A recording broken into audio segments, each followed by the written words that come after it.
This is the 2022 Bassmaster Classic Show. Whoa. Strap in, hold on. We start right now. Yeah.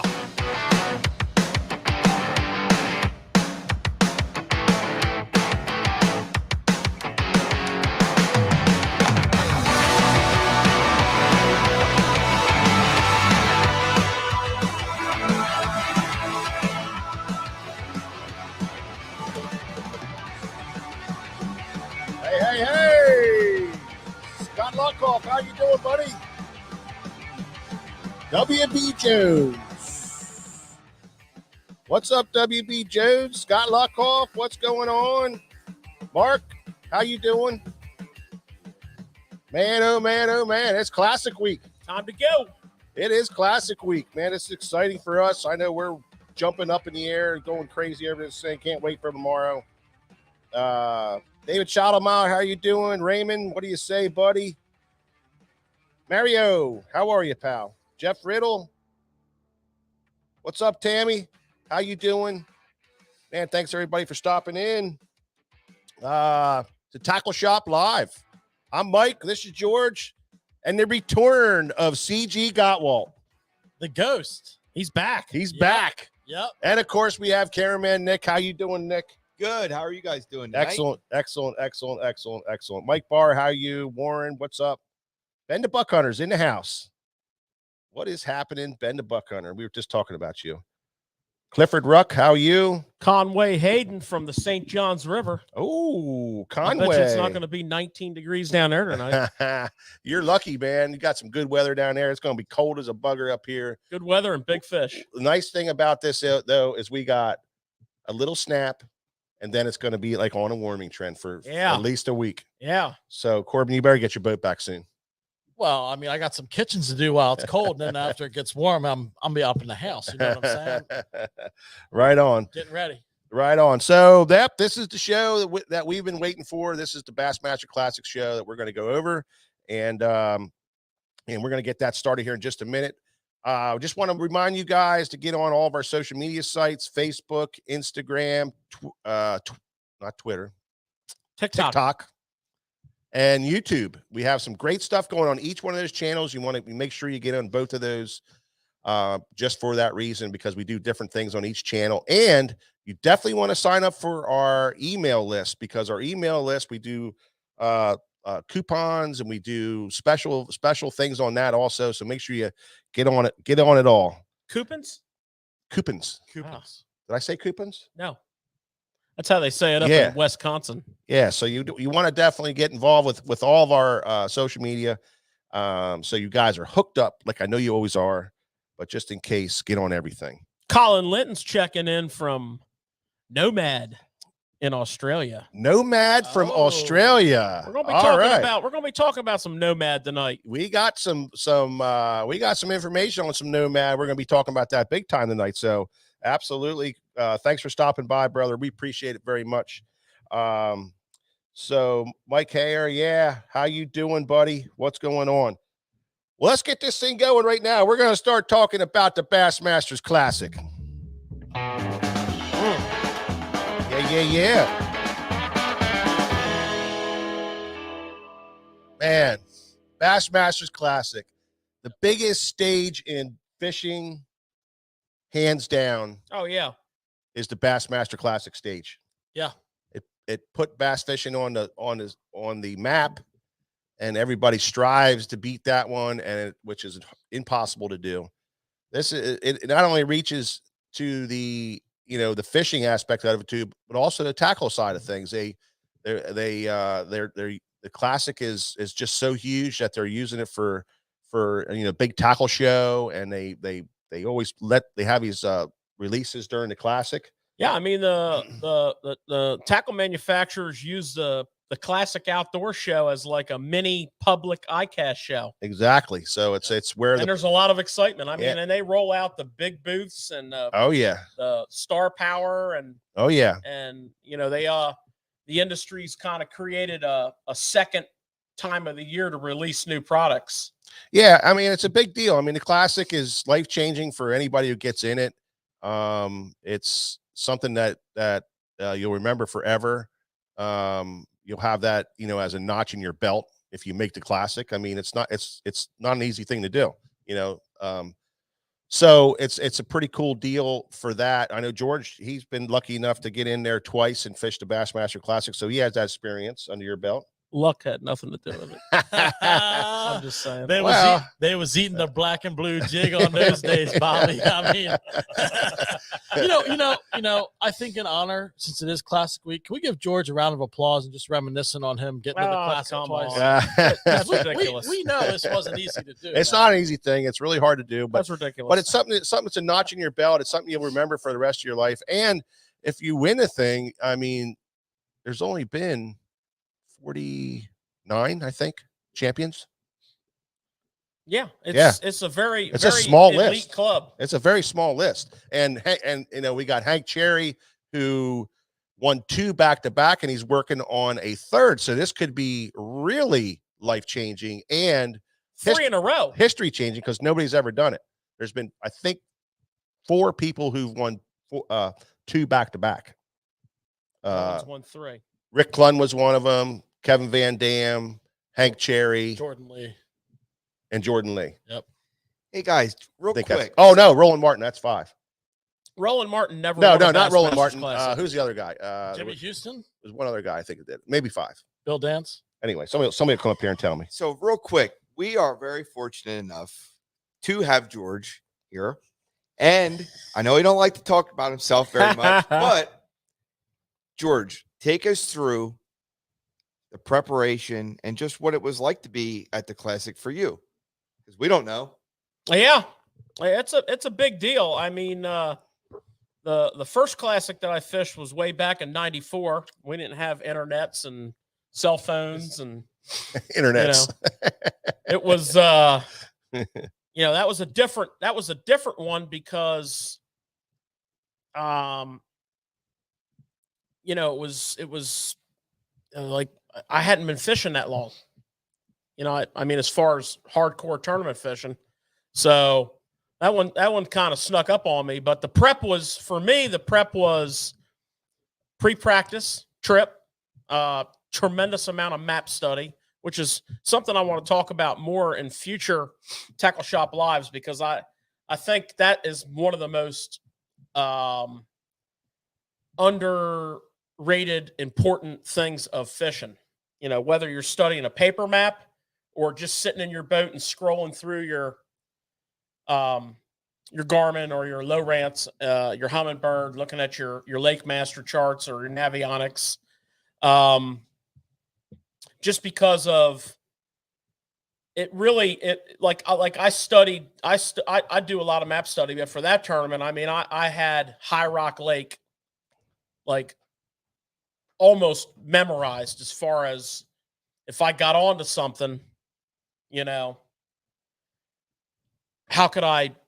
would I go to duplicate it? Or what was the difference from this end of the lake to the river?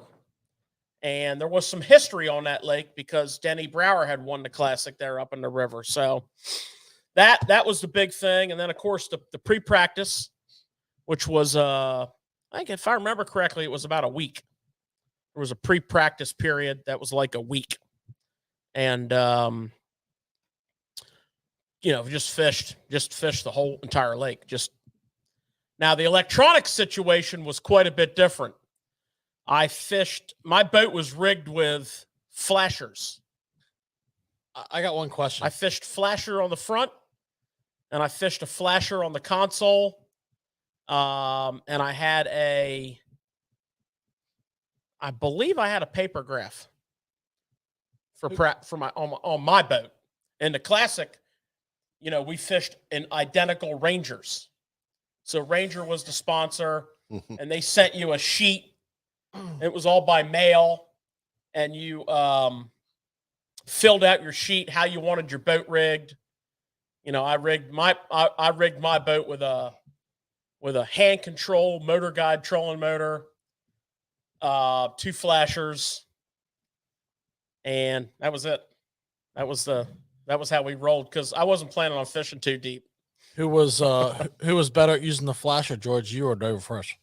Oh, we know Dover Fresh got about a yeah. I mean, he's still using flashers, and fusion trebles and wiggle wobble. You know. Yeah, he's still using them. And I'll tell you what, if I could have working flashers, I'd still run them on my console for high speed. There's nothing. You know how no matter what you do, you lose bottom occasionally on your shoot through. You do not with a flasher ever. Yeah, Zach Plank, how you doing, buddy? George qualified for the Bassmasters Classic 2 times through the Federation. It's now the Bass Nation. Bass Nation. And back then it was a big deal, and there was a lot of guys you had to go through. He went through Pennsylvania. So the first year, I think it was 2,200 people that were in Federation back then, and because it wasn't split at that time.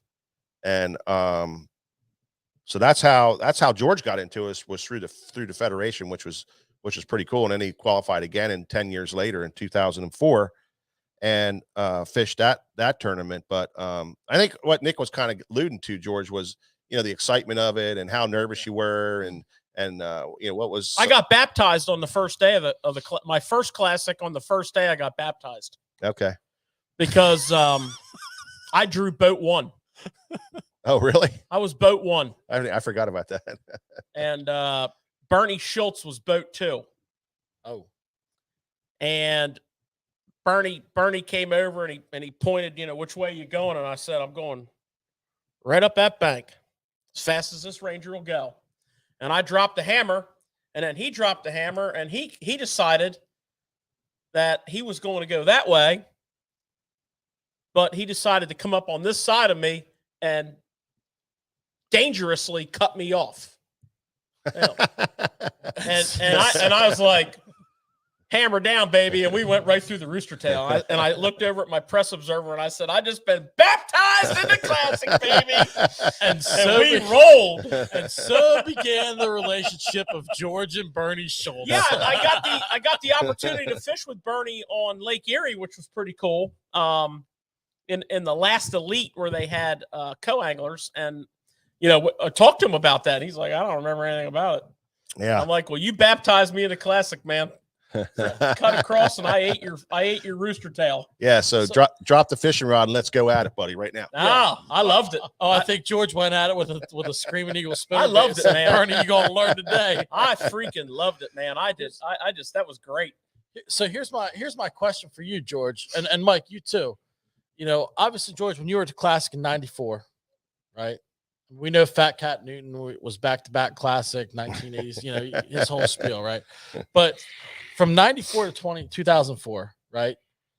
I want to talk about the expo, right, in the industry, and then where it got to now. Because like you said, now the Classic's like a mini ICAST. So like, well, there was no real, what are you talking about? It was huge. No, I was going to say there was no real buildup like there is now, because we didn't have the internet, and the advertising was less.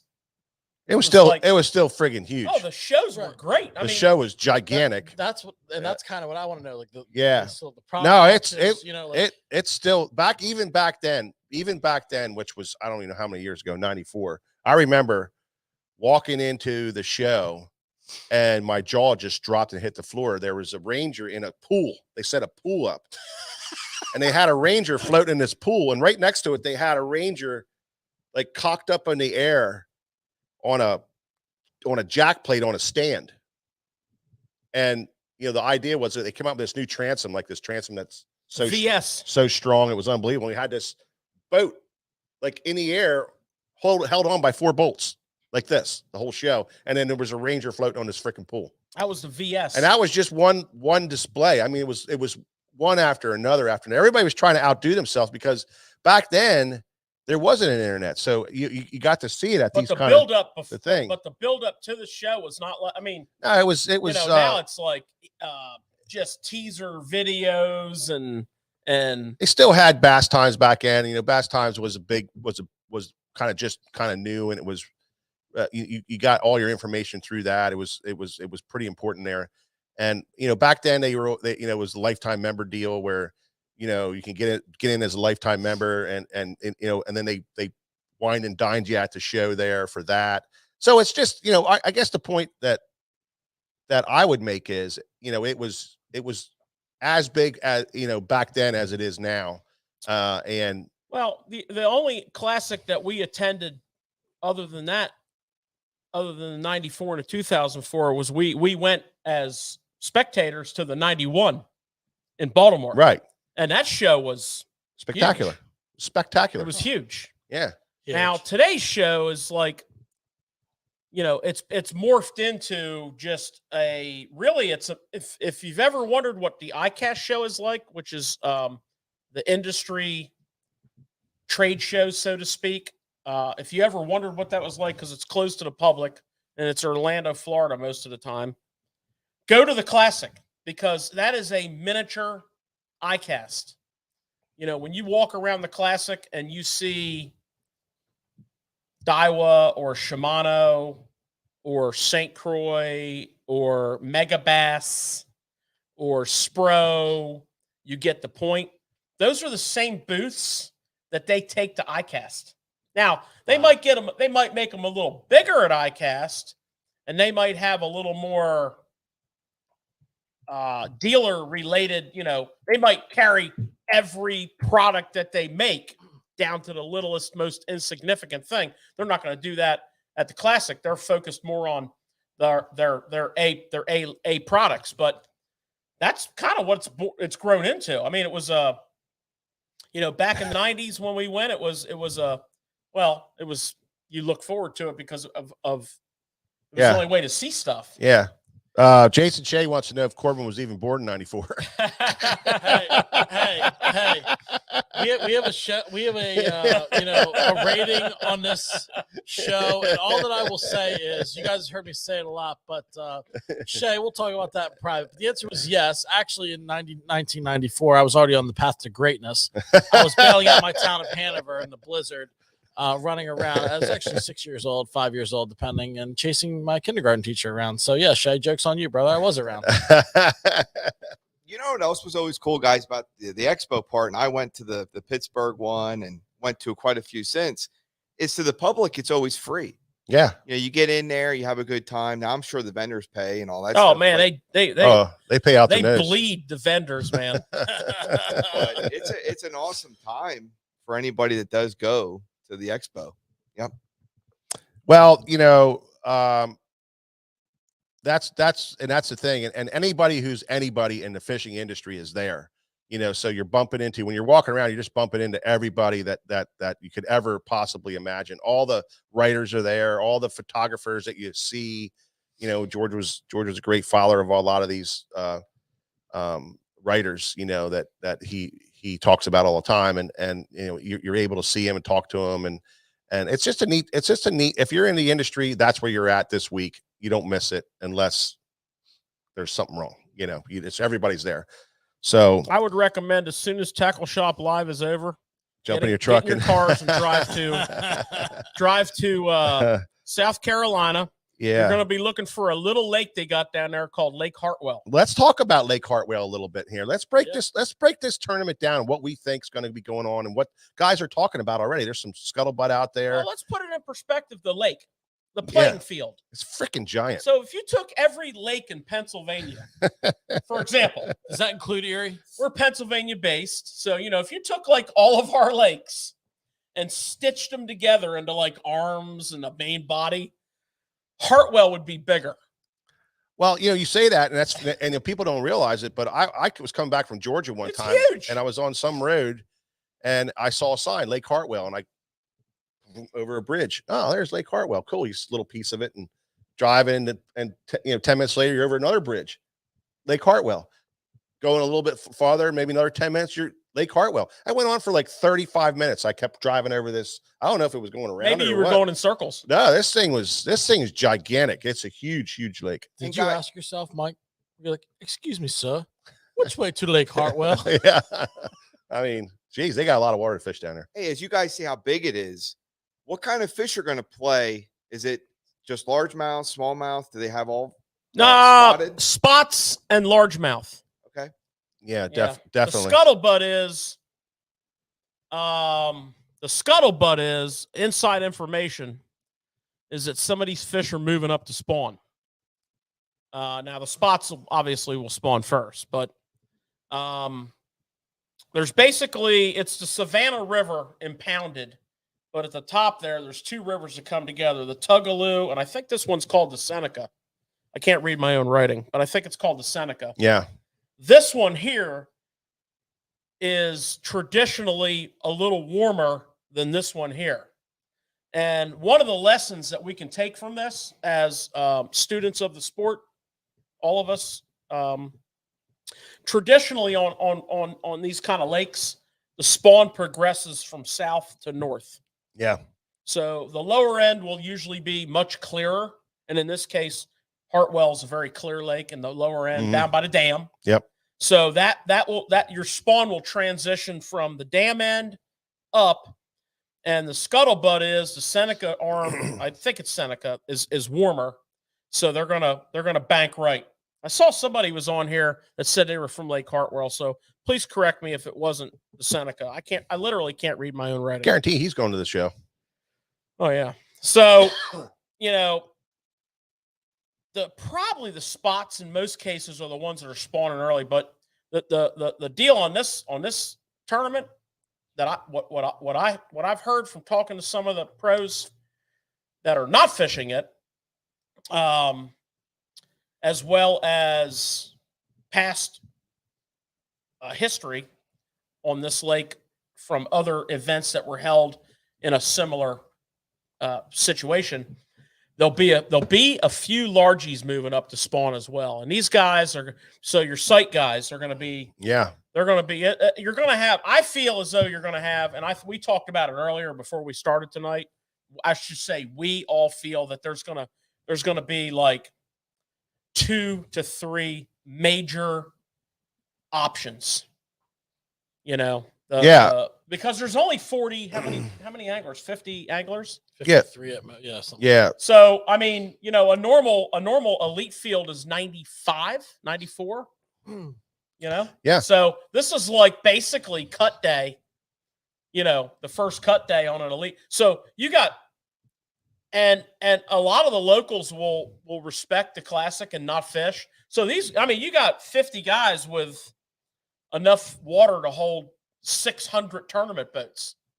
So the spawn, the sight thing, even though they might be not as many, there's a lot more to go around, is what I'm saying. You know what I mean, Corbin? You're not cutting the pie so many times. Yeah. I just wonder how spectator boats might play into that too. And they always play. I mean, they always play, bro. Yeah.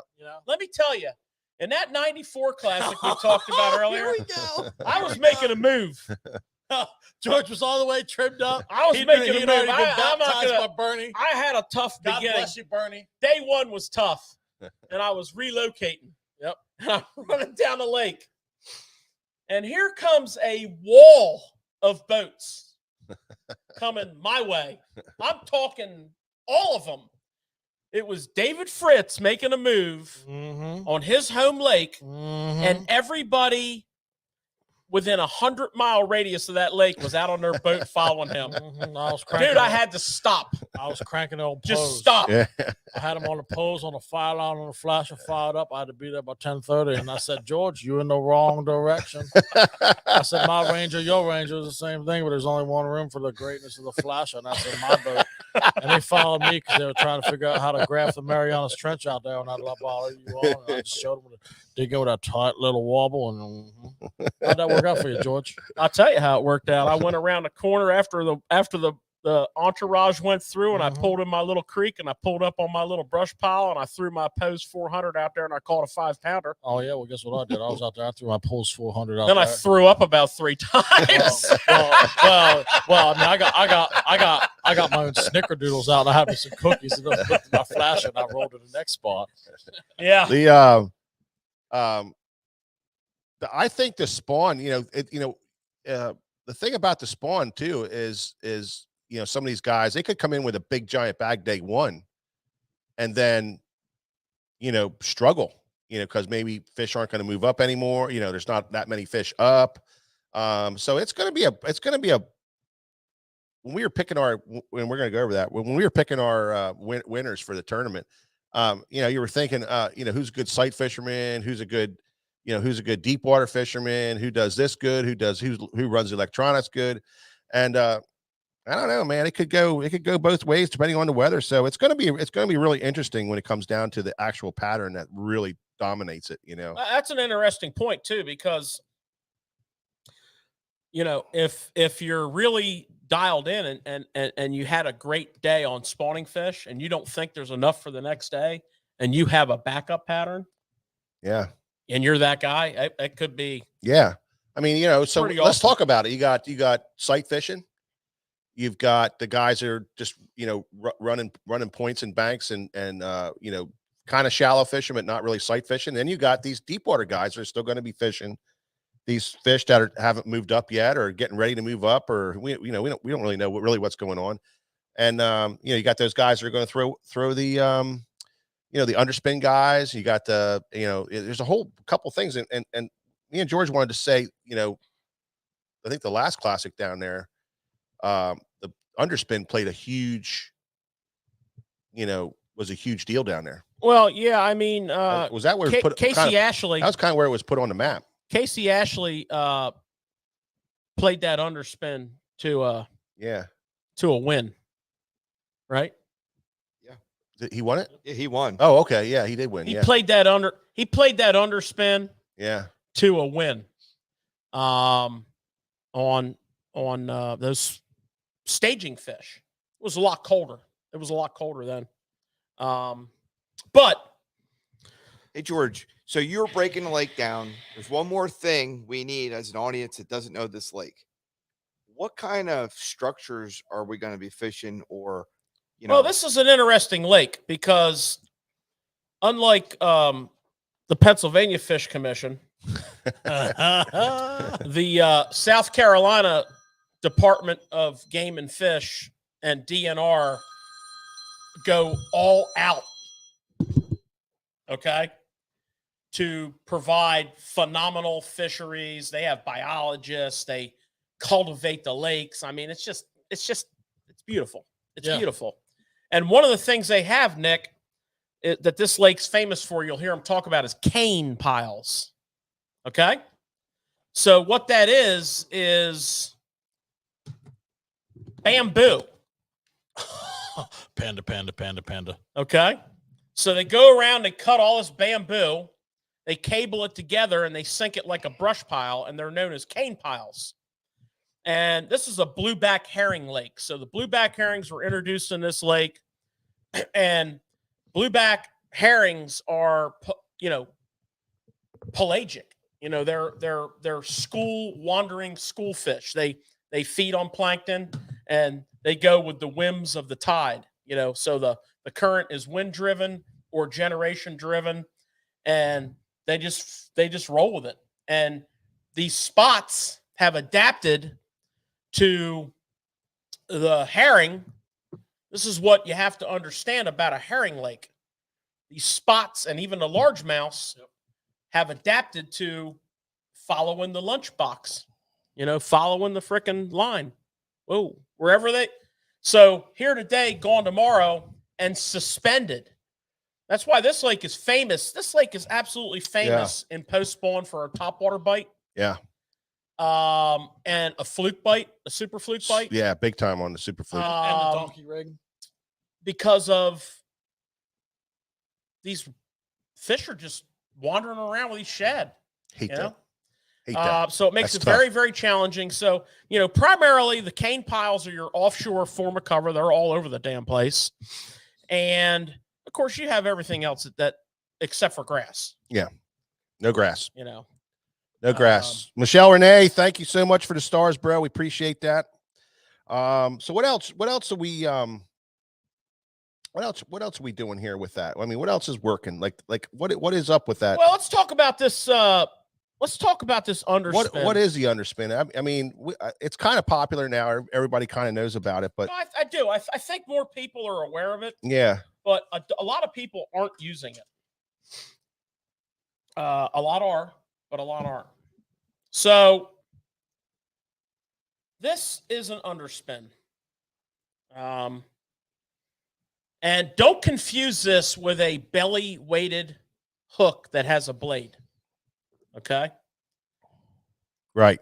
Because a belly weighted hook that has a blade, the weight is here. And the blade's here. And the weight is up front. This is a totally different animal. This is a combination of a jig head with a blade on it. So it's just a juiced up jig head. This is the Buckeye Lure brand. All kinds of great options in the world of underspins. This is the Buckeye Lure, the Suspending. You see Tom Mann Jr.'s face on the package. Why? Because Tom Mann Jr. is from Lake Lanier, Georgia. Yeah, home of the monster spotted bass. Yeah, Spotzilla. Yep. And he perfected the game. Yep. And went to Buckeye and had them build the. But he the kept head. it secret. He kept it real secret for himself. Yeah. Well, the underspin. I mean, again, it's been around forever. Again, Casey Ashley. But he's the one that brought it to the forefront. Tom Mann Jr., Casey. I mean, there's a lot of guys that have mastered this thing. Yep. But so this is what a lot of your anglers are going to be throwing, right? Yeah, and then they just put trailer wise, you can put all kinds of stuff on, but one of the real popular ones is a Zoom Super Fluke Junior and a Super Fluke. So a lot of guys, a lot of anglers are going to run different profiles on here. So to Mike's point, they're going to run the full size Super Fluke. Yep. A lot of times they're going to run the Junior, A little smaller. Okay. A lot of finesse situations are going to run the regular old school Fluke, which is a real thin profile. Yeah. Still 4 inches, but it's nice and thin. And also little boot foot swim baits. Yeah. Like a little paddle tail, like a little anything from a 2.8 all the way up through to a 3.3, 3.8. Or a skinny little. Some guys will throw them big ones. I'm telling you. Little skinny, like a skinnier, like a Kitech swing impact, or the Jackal rhythm wave. Yep. And then of course, bigger baits. You have bigger heads. Strike King makes a model with a little bit bigger hook. That was cool because once that got popular, then they saw where the weaknesses were. Yeah. And they build in so if you're fishing wherever the weaknesses were, and you can do bait, anything. Yeah. To Mike's point, you can see the I go big or go home. Go big or go home, baby. Go big or go home. But if your profile's bigger of your bait and you need to go to a I know, I got super it. fluke, or you're going to go with that bigger hook there. I just want to say that Casey Ashley was down there throwing a full size fluke. He may have been. I think so. He was a big Zoom guy. He still is. Yeah. So that is now the way they fish this bad boy has evolved a little bit with our electronics. Particularly with the forward facing now. So they do a technique called tightlining a lot, or pendulum swing.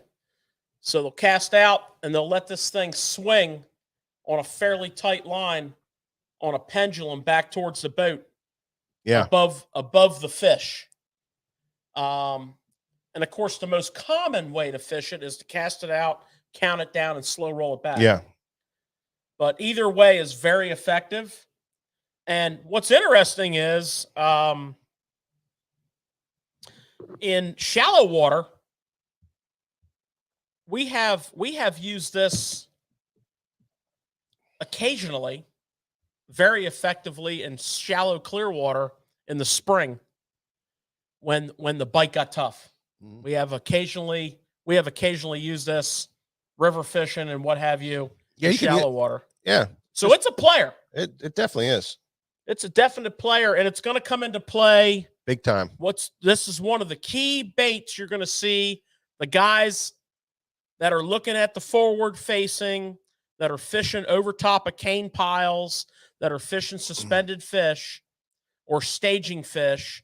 That's one of the key pieces that you're going to see those guys throwing. It's real easy to fish too for guys that don't really know. It is easy, yeah. You basically throw it out and you count it down to wherever depth you want to fish. And that takes a little bit of practice to get good at it, but you can count it down, and then it's a steady retrieve. Some guys will just shake their rod tip a little bit, but you can literally just throw it out and just slow retrieve it in and do nothing.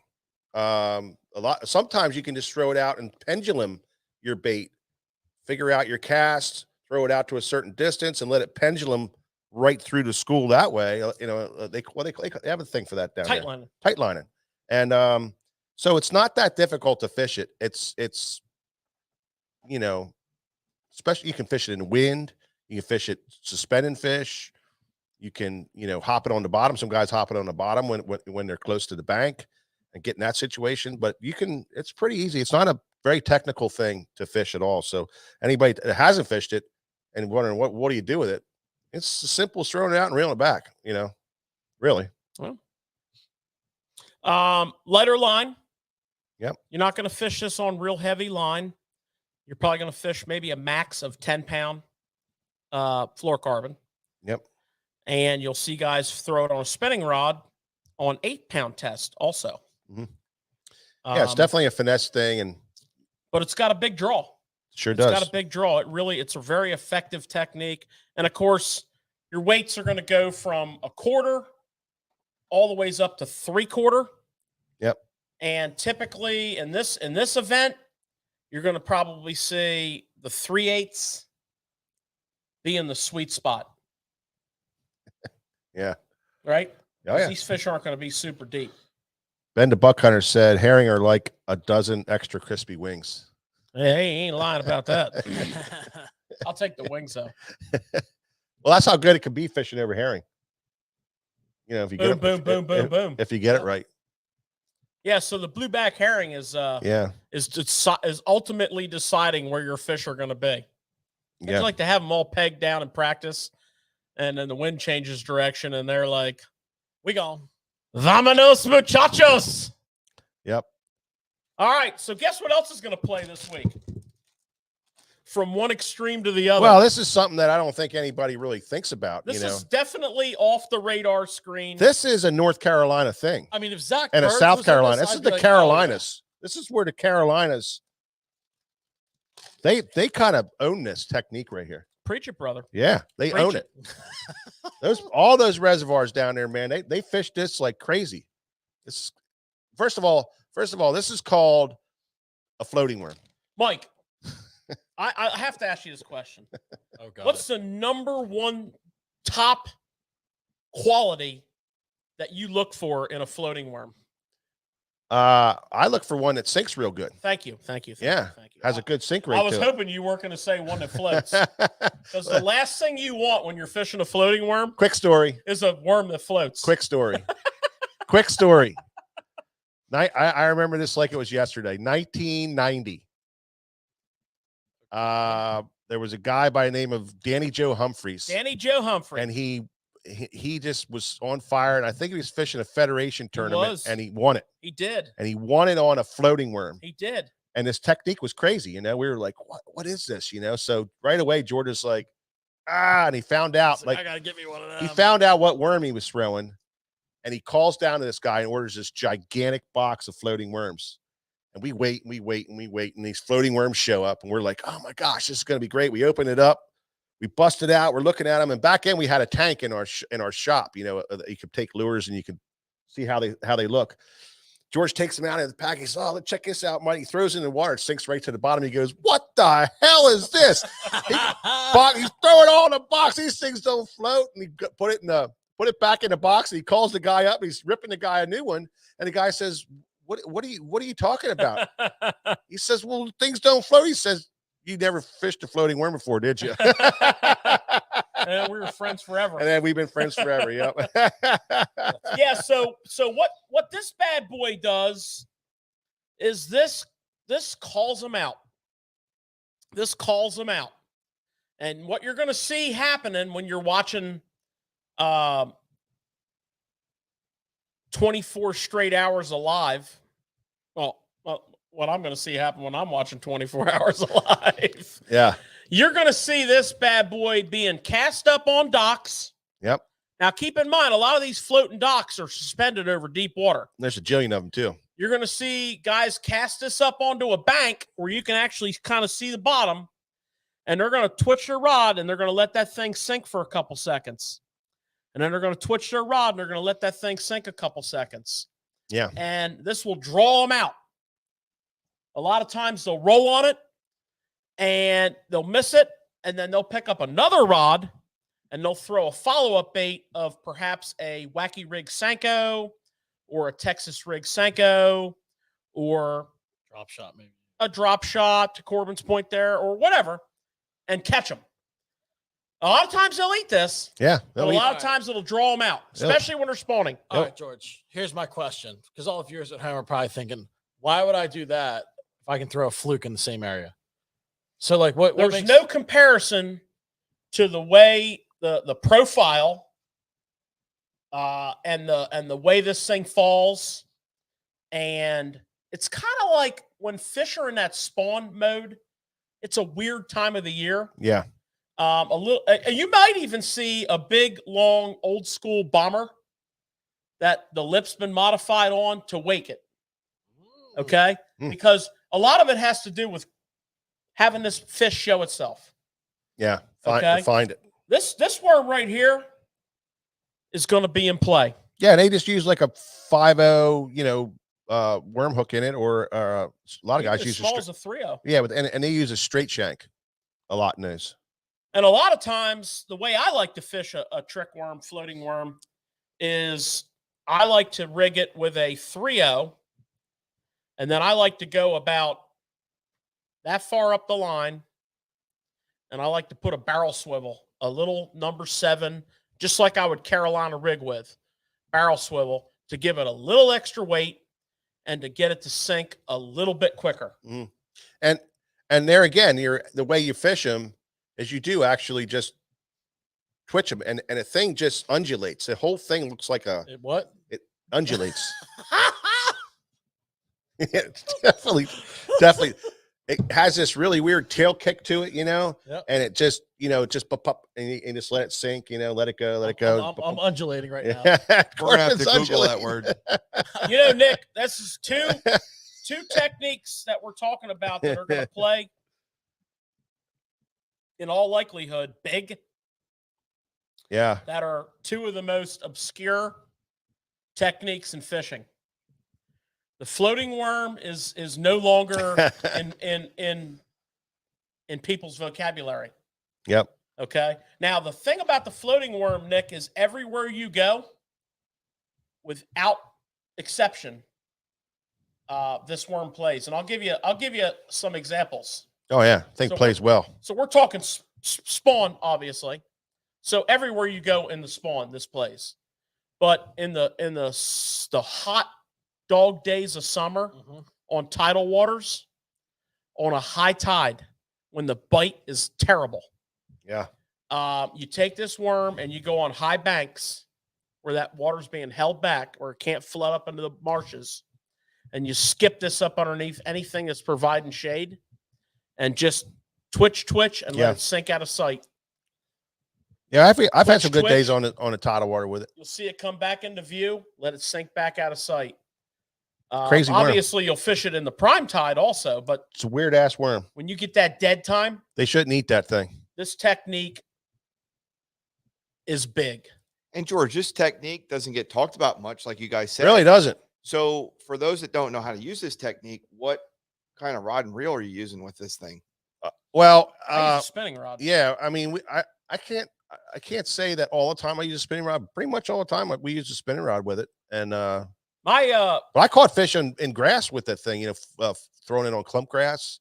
Mike and I You used know. to fish it way more than we are. Yeah. I saw my dad catch a 6-pounder on it one day. Matter of fact, he was in your boat. Yeah. Yep. I used to prefer to fish it on a spinning rod. Now, this was when I fished this worm hot and heavy, we didn't have braid. We had mono. Yeah. I used to fish it on a spinning rod with 12-pound mono, 4,000 size reel, and a medium heavy powered rod. My God. Yeah. And I mean, all I can think about is that just sounds awful. Nowadays, what we got? Oh, Can you imagine 12 Well, yeah. Awful. mono on a spinning rod? Well, no, Awful. The 4,000 size helps you out, but the thing is, it's crazy. It's to today's what it world, is. today's world is you can kind of lose sight of what works Yeah. by say, oh my God, you can't fish 12-pound mono for anything except for a topwater. Well, I got news for you, brother. We used to catch a lot of bass on 12-pound mono on a spinning rod, on a trick worm. But now in today's world, we would never do that. We would fish braid with a leader. We have, you take advantage of the tools that are available to you. right. But that worked great. Yeah, absolutely. I want to thank Joseph Cascarino and Jason Ocker. Thank you guys. Appreciate the stars, man. Appreciate that. What are stars? Well, other than you, George. Yeah. Something we should know about? No. It's just guys helping us out. Yeah, they're Well, thanks.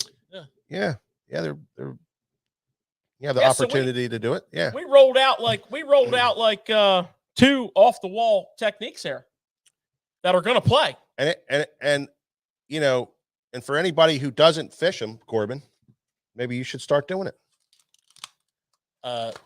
Mike, I fished a floating worm before. You have? Yeah. I don't talk about that. Oh, you keep it under your hat, do you? Yeah, because I do things a little different. We know that. Yeah. You Carolina rig it. Nope. There's something else from that region. South Carolina, Alabama region that you're going to see him play. A ball head finesse jig. Yep. This is where they're This from. is what the G-Man's going to be throwing. This is exactly what he's going to Yeah. be throwing. That's the ball and out jig by Buckeye Lures. This is where these jigs are from. Yep.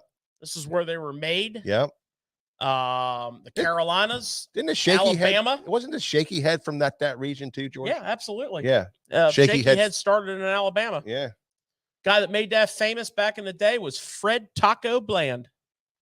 Fred Taco Bland. Taco. Made it Yeah. famous. Wow. But I digress.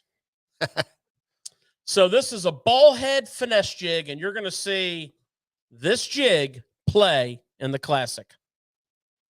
It'll have a little crawl style trailer on it, or it may even have a little chunk on it, a little chunk style trailer. But that's going to play. I'll tell you right now, It's got a George. 3/0 hook in it. It's a finesse jig, Yeah. but they make these up to ½ ounce, Yeah. 3/4 maybe.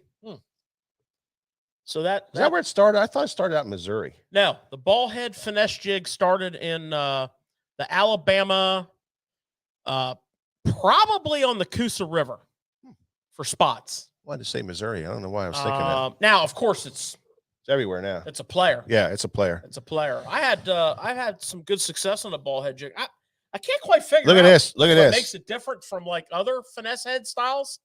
But I've had some days where I've had some really That's good what I was success. gonna on ask it. you, It's like George. this, I was going to Like ask you, Eaton's what's jig, the same deal? thing. Yeah. Yeah, I mean it's the finesse cut skirt is a key component. Okay, the finesse cut skirt is a key component, and the finesse jig and the finesse ball style jig is really effective when fish are moving up for the early spawn in these kind of waters. That they want that jig profile but they don't want a big, you know, imagine if this whole skirt was on here like a traditional jig, Yeah. or it would be double the bulk. Yeah. They want this profile because they will eat crawfish. Yeah. And you know, this jig evolved over man, I can't get these fish to eat. I can't get these fish to eat. And one day somebody just decided, I'm just going to cut the top half of my skirt off. And then, you know, it went from one thing to the next, and then it went to the quality of the hook, you know, a good quality. You know. Or he was just really bad at putting a skirt on. Yeah. So, yeah. well, here's something. Tom Heckman said he used to catch a ton of bass down on monofilament at the Potomac with that trick. Yeah. On the Potomac River in the 90s. Yeah. And the other one that I really like here is Carl Walker was saying that he has 4 of the Danny's Viva pencil poppers. Yeah, it was one of the first. That was a long time He ago, was one man. of the first guys importing Japanese baits into the country. Yep, the old Vivas. I forgot about that, Yep. Carl. Thanks, buddy. You're always good for some old school stuff. So that little finesse jig's going to play. Now, it might not be a ball head. You know, you're kind of down there where they like their green fish tackle pretty good. And there's going to be some guys throwing itty bitty. I can guarantee you that much. Yeah. The itty bitty jig. And the reason I picked this itty bitty jig to show you,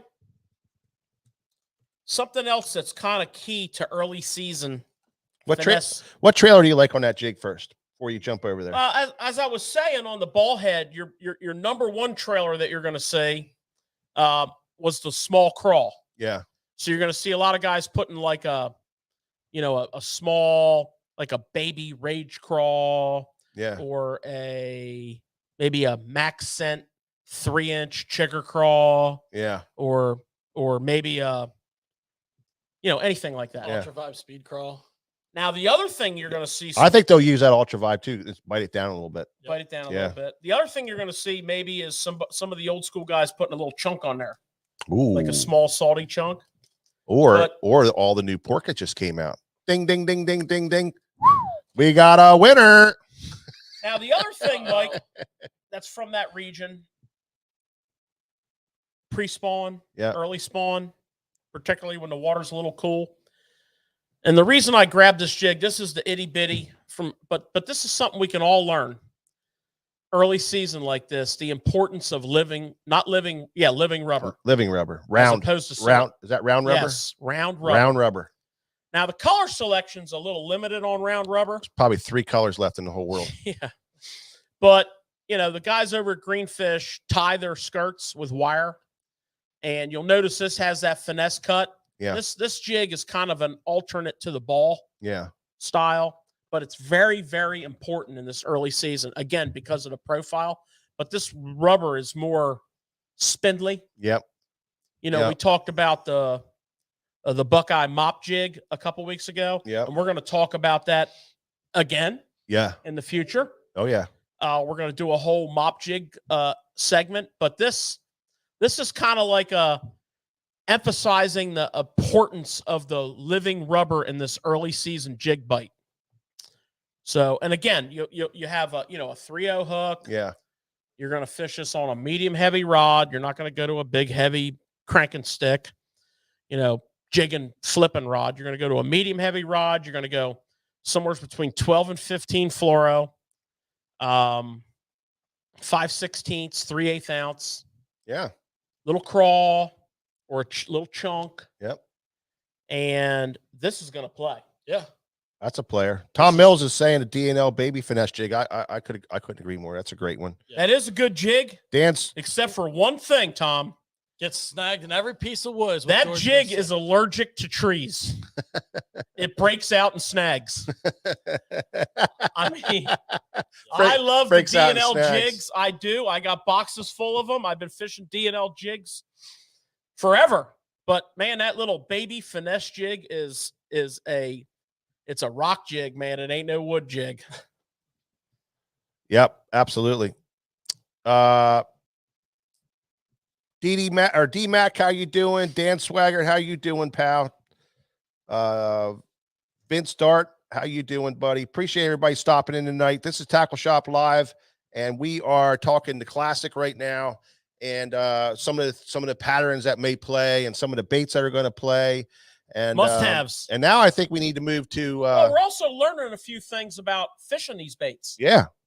As we go along. Yeah, absolutely. You know how to fish them and what to do with them, and it might spark off some stuff for you guys that's coming up. That's what's always cool about tournament talk. I know there's some people that don't like tournament talk on this program, but the thing about it is it brings up patterns and techniques and stuff that you're not necessarily used to or you forgot about, and you learn something. And that's why me and George watch so much, and Corbin and Nick, we watch these tournaments to learn something all the time, because they're always bringing something up on something new and something that sparks your memory and stuff that you need to do. Yeah. You know, it's interesting. You guys were talking about the herring and all that, and some of these baits were for if they're getting ready to spawn or they're spawning. Yeah.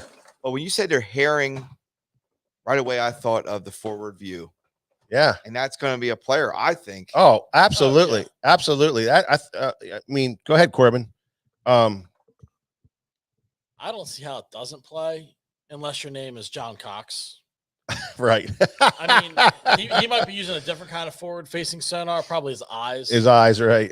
And right. Yeah, that's exactly right. Forward. If you haven't figured it out yet, it's a player in the last couple tournaments that you watched, and if you paid really close attention to the Lake Fork Bass Pro Tour, and now they are fishing Lewis Smith Lake in Alabama. Yeah. It's playing. Well, here's the deal. It's playing. But here's the point I want to make about it.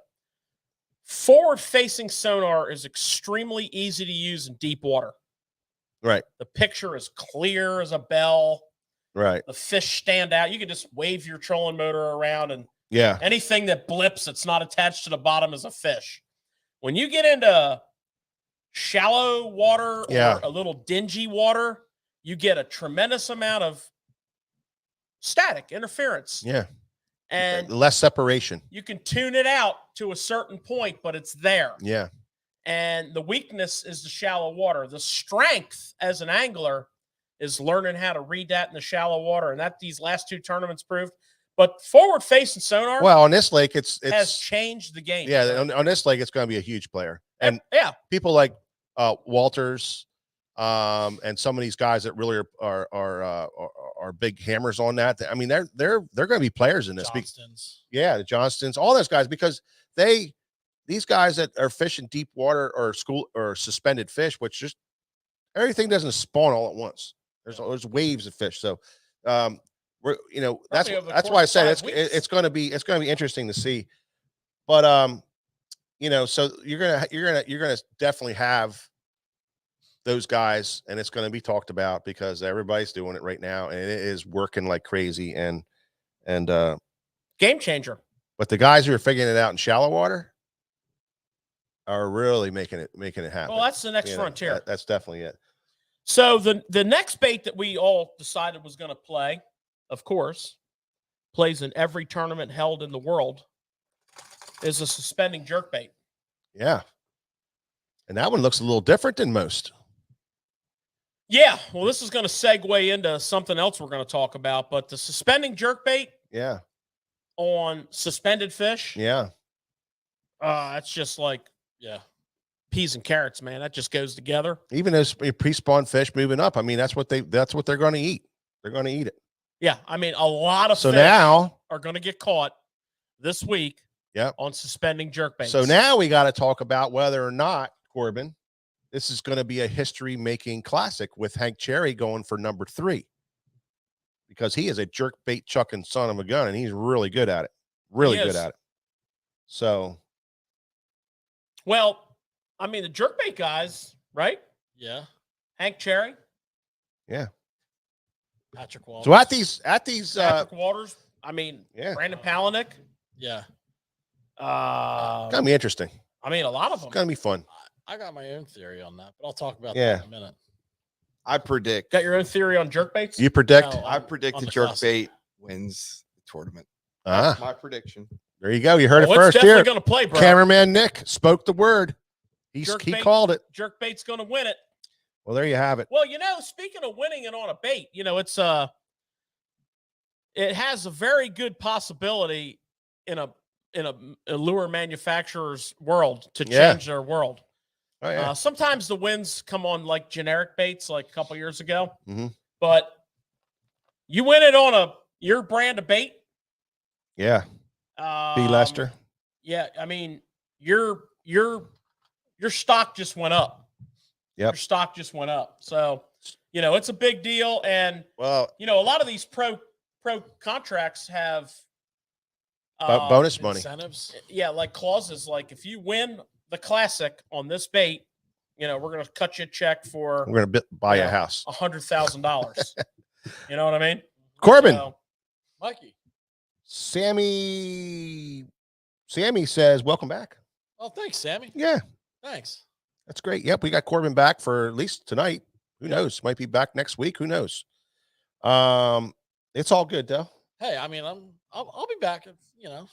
So, I think we should go with our picks for the classic. I think we should. Everybody's going to do it. Everybody's going to have their pick, and why not? Tackle Shop Live crew have their own pool and pick. So that's what we did. We decided to have a little pool here at the shop, and all the guys got into it. The Tackle Shop Live crew got into it here, and so we made some picks for who's going to win the Bassmaster Classic. And the way we're doing it is we're going to pick the winner, and then we're going to pick the weight. So if one of our guys doesn't win it, then we go by weight. That was the way we chose to do it. There's other people going to do different things, but that's what we chose to do. So I got the list, or do you want to just go down the line? Hey, you got the list because Mike Pools just got in too. So I got the list. I'm going to read it off here. So Skeeter Steve, everybody knows Skeeter Steve. Hope you're watching Skeeter Steve, who's one of the tackle shop.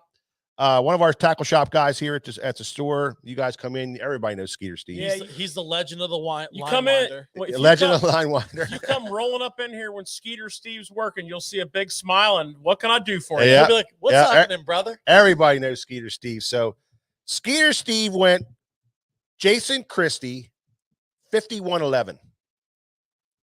So 5111 being the 3-day total. Well, the interesting thing about Skeeter Steve too is he's quite the fantasy fishing. He is player. He was been working on this for months. Yeah, trust me. Yeah, he probably has probably has about an 8-foot whiteboard. He does. Man cave. He's spreadsheets. He's got spreadsheets. I know that's what he does. He doesn't. But you know, if you say something to Skeeter Steve, oh yeah, you want me to tell you? You know, he's right on it. Handicapper. He's a handicapper. He's dropping stats right away on you. Yeah. Okay, George Acord is taking Gussie. Yeah. 49.4. That was interesting. Smart pick. Me and George, we had an hour-long meeting here today, and he never once said anything about Gussie. Well, I didn't want to just dropped it out of the hat. There's money on the line. Mm-hmm. I'm taking Ray Hanselman Jr. Sleeper 52.04. That's about his odds to win. 52.04 to 1. That's his odds to win. He's a beast. He's a beast, dude. I know. Dude, he's good. He's a freaking beast. You'll be paying me, Corbin. Hey, he catches them everywhere he goes. Doran Artman. Hey, can I tell you something about Ray Hanselman? He won back-to-back Toyota Series events on this lake 2 years ago. Not on this lake, but 2 years ago. Well, George, didn't he win on the whole side he fished? He won every tournament plus the championship or something like that. He wins everything. He won every one of them. He won everything. He's going to win. He won the championship. It was something crazy, and it was back-to-back wins too. Yeah, yeah. Ladies and gentlemen, you heard it here. I took Ray Hanselman Jr. I like it. It's a money pick. Yep. Doran Artman. Everybody knows Doran. He's one of our guys here at the shop. Doran, you see him when he come in. Great guy. Doran is taking Johnny Cox with 58 pounds. Yeah, I know. So that's a good pick. It's a real good pick. You know that John Cox won back in 2016 on Lake Hartwell with an FLW Tour event with about 67 pounds. I think his weight's a little high that he's picking, but I think it's a good bet. Yeah. Well, you know what the experts said? Doesn't matter if you win. I know. The weight doesn't count. The experts that live on the lake said 17 to 18 a day to win. 14 to 15 a day to make the top 10. Yeah. Now, So what's it's going on to a probably it's on a big time warming trend down there, the Nick. way it's probably going to go down, you're probably going to see like day one, somebody's going to drop Yeah. 22.5 on the Yeah, scale. you know that. And then the next day they're going to catch 13. Yeah. Well, something that George said earlier is very critical. This is a huge lake Oh yeah. for a small field. Yeah. And different zones. So, I mean, it can play and you can really take off with whatever you're doing. How much you want to bet there's a spot where there's 5 boats on it? I'm betting it's true. Huh? They No, always no seem doubt. to do that. How is that possible? Big giant lake like that, and they're all fighting over one little hole. They're good. It's amazing. Yep. CG Gottwalt is taking Scott Martin for 49.2. He wants the Martin curse to be hacked. It's personal, man. It's I mean, personal. You're damn right it is. There was a lot of thoughts that went into me picking my selection, Mikey. First of all, here's what I believe, right? FLW tour guys fished Hartwell in the spring for, it seemed like years on ends. They'd go there and then they'd go to Beaver. So you look at Christie, you look at Peralsnik, you look at Scott Martin, you look at Brian New, who rode around with, Brian Thrift for all those years. Like, Yeah. these guys have experience on this Exactly. this time of year. So Scott Martin, right, barely gets into the classic like John Cox, right? Came to BASS for one reason, to fill family legacy. Yeah. Right? Comes out, has a great first tournament at Florida, struggles in the other one. Congratulations, Scott Martin. This is your year, man. Yeah. Wow, it could be. Bro. It could Bring be. it home. His best finish on that lake, though, has been 18th. You know what? If he's watching Tackle Shop Live right now, he just put his fist right through the drywall in his hotel room, man. Exactly. He's kicking doors Yeah. down, Exactly. unstrapping the freaking nines. He's like, I got my Guggen, I got my favorite, and I got my live scope, baby. My skeeter's gassed up and I'm ready to roll. All right. Cameraman Nick is taking Brandon Cobb, the favorite, Homer. for 54 pounds. Cheap. And somebody had to do it. Yeah. Somebody had to do it. Well, Cobb was not my first pick, but I thought everybody was going to take who I really wanted to take, and that was Patrick Walters. I think, like I said, Yeah, nobody took him. I think the jerkbait's going to be the deal, and I can see Walters looking at that front forward view and just picking them apart. That's what I'm thinking. But I'll take Cobb. I think Christie could be very dangerous too, because he's So- only fishing for 5 bites. Mikey Pools, everybody knows Mikey Pools, one of our guys here at the shop. He's all over the place. First of all, he thought it was a 2-day tournament. Okay. Well, for a lot of people, it will be. And then he come back and he said he's going to take John Cox for 45.7. That's good. So I'm going to say 2 people to watch on this lake that nobody's really talking about, and that's the Johnston brothers. That's all I'm going to say. As good as they are with forward-facing sonar and fishing down there a lot. we got some, yeah, and absolutely. spinning rods and finesse and a boat. Yeah. I mean, Mercer's going to be on the Canadian wagon. Oh yeah, So, big time. Yeah. But yeah, we got some great picks out there. A lot of Patrick Walters guys are Chris Johnson. Somebody picked Chris Johnson. Jacob Perasnik. Yep. That's a good pick. And Yeah. George had a sleeper too that I like Oh, yeah. because of the full review. And Well, all that. And you saw what he did last year Mhm. on pre-spawn, Tennessee, Highland. Just saying. Who is it, George? He's going to have his Demiki rig all fired up.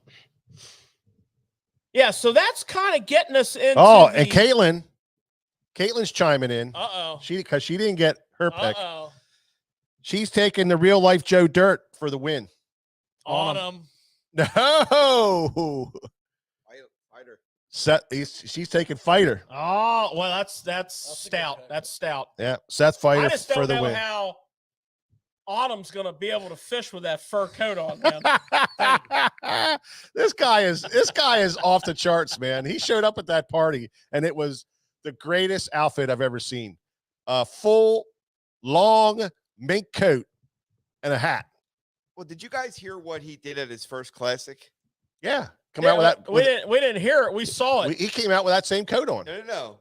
Before he entered. Oh no. Okay, so you know how they bring in your boat? Yeah. Well, he didn't have a truck that was suitable to come in. He had an old pickup that just made it there. Oh, Literally holes. Rolls can hardly, George. Okay. I know all about that. that's awesome. So they go, do you want to bring your boat in? He goes, I don't think you want me bringing my truck in that stadium. They look at his truck and they go, we'll unhook it. Oh, really? Oh, yeah. Yeah. Oh, yeah. That's awesome. Oh man. yeah. Oh, if he would have done that on top of it, then he have he had that same coat on, didn't he, George? Yeah, he did. He had that same coat on yeah, coming Cowboy across the hat or something. stage. Yeah. Yeah, I know. That's what he did. Everybody freaked out and was like, Love him. "Yeah, Love him. we love it."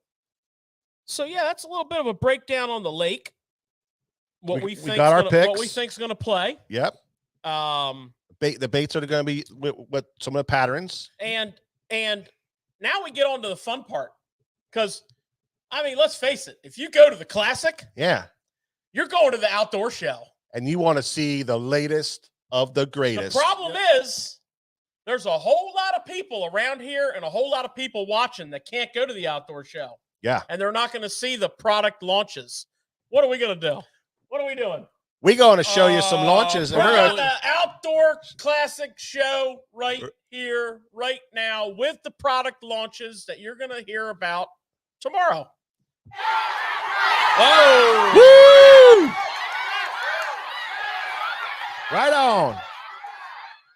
And the Okay. First product.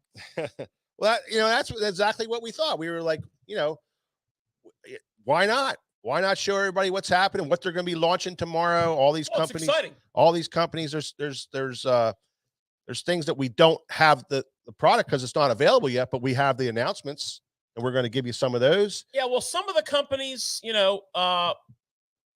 weren't able to have their products ready in Right. large enough quantities to launch them nationwide. Typically, what'll happen is before COVID is XYZ company will have classic launch products. They will work with the buyer of the store Yep. to get them on board. You usually will sign a non-disclosure, and they will get the product to you just ahead of the classic show because it's a tight timeline. And at opening bell of day one of the classic show, they will go live with the product. You can flip the switch on your webpage, and you can start promoting on social the product. Yeah. So, that kind of got screwed up a little bit with COVID and timelines. So some of the companies, they may have very, very minimal quantities with them for the actual show, but they're going to have a official launch date for their dealer network if they don't have the product ready. Some of the companies aren't going to have the product ready, but the official launch is going to be, Daiwa's doing an official launch on a secret reel that we can't talk about tomorrow at whatever time the show opens, 1 o'clock. Yeah. 12 o'clock. Yeah. They'll have a big press. But press some of the deal. companies got their stuff to us. Yeah. So let's talk about the So first we're gonna one. have an outdoor show. Yeah. Let's talk We're at the about classic. Let's talk about the first one. And the first one is one that we're really excited about. And that is the brand new freshwater line from Nomad Lures, are in the house, ready to go. A heck of a line of baits. We're real super excited about them. What can you tell us about these things, George? Well, we have to go to the Nomad booth first. So we have to get the camera, all the mics, extension cords. Yeah. We got to walk over to the Nomad booth. All right. All right, I'm ready. So Nomad, we've been talking about Nomad a little bit. They're going to do a official launch here at the shop in a couple weeks. Yep. But everybody will know about that because it's going to be a really good time in here. You're definitely going to want to come to that. they were able to get some baits released for the classic to a few of their retailers. So here's what Nomad looks like when you see their packaging. They got this little hologram of the bait on there, and George, you were Pretty really cool. excited about their packaging and how they did that. I like the packaging, but I don't fish with the package so much, so I really like what's in it. We like the packaging though. But I love the packaging, and we have a whole wall full of it back here. It really looks cool. Yeah. But anyways, cool is not what we're after. Cool catching fish is. So What's unique about this thing? This is a trap. This is a rattle trap style bait, a rattling bait, a lipless bait, whatever you want to call it. And Nomad has a really unique feature that they worked on here diligently. it's hard to show and kind of perfected it. It's a self-tuning line tie. Yeah. Well, the split ring's on there, but yeah. if you look at this bad boy, it's got movement. The connection point between the Right split there. That's ring good. and the eye, You can see it right there. it's got movement both this way and this way. Sideways and front and back. So it's self-tuning. Self-tuning. The other thing with the Nomad line is the hook. And we've talked about this with some other manufacturers who have really got the good hook. Stepped it up big time. This is a BKK brand hook. BKK is an up-and-coming hook company. They're very well established, but they build them. I mean, this hook is like a lethal weapon. Right It now. is. It's you can't even touch I mean, it. it's just you can't It you just can't even touch it. sticks. No matter what you Just do. sticks. So this is the Swim Trex. Auto tune technology. Colin's telling us. Yeah, auto tune. This is the Swim Trex. Comes in 3 sizes. Basically from a 1/2 ounce to an ounce. And the sizes the numbers are referred to the length in millimeters: 66, 72, and 80. Yep. 1/2, 3/4, 1. But the cool thing about this, and they have some video.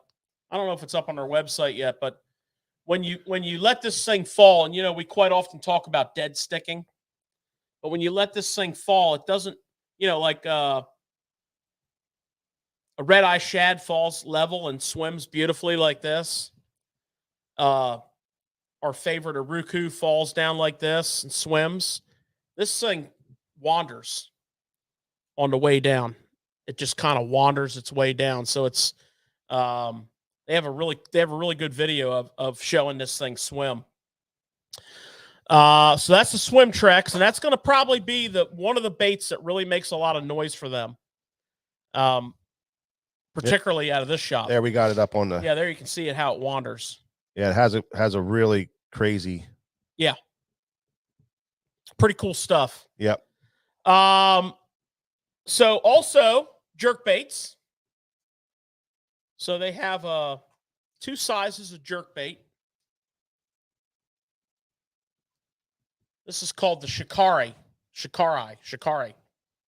A 95, and I believe the other one is a 115. 15. Yeah. Suspending jerk baits, weight transfer, BKK hooks, slender profile. Okay.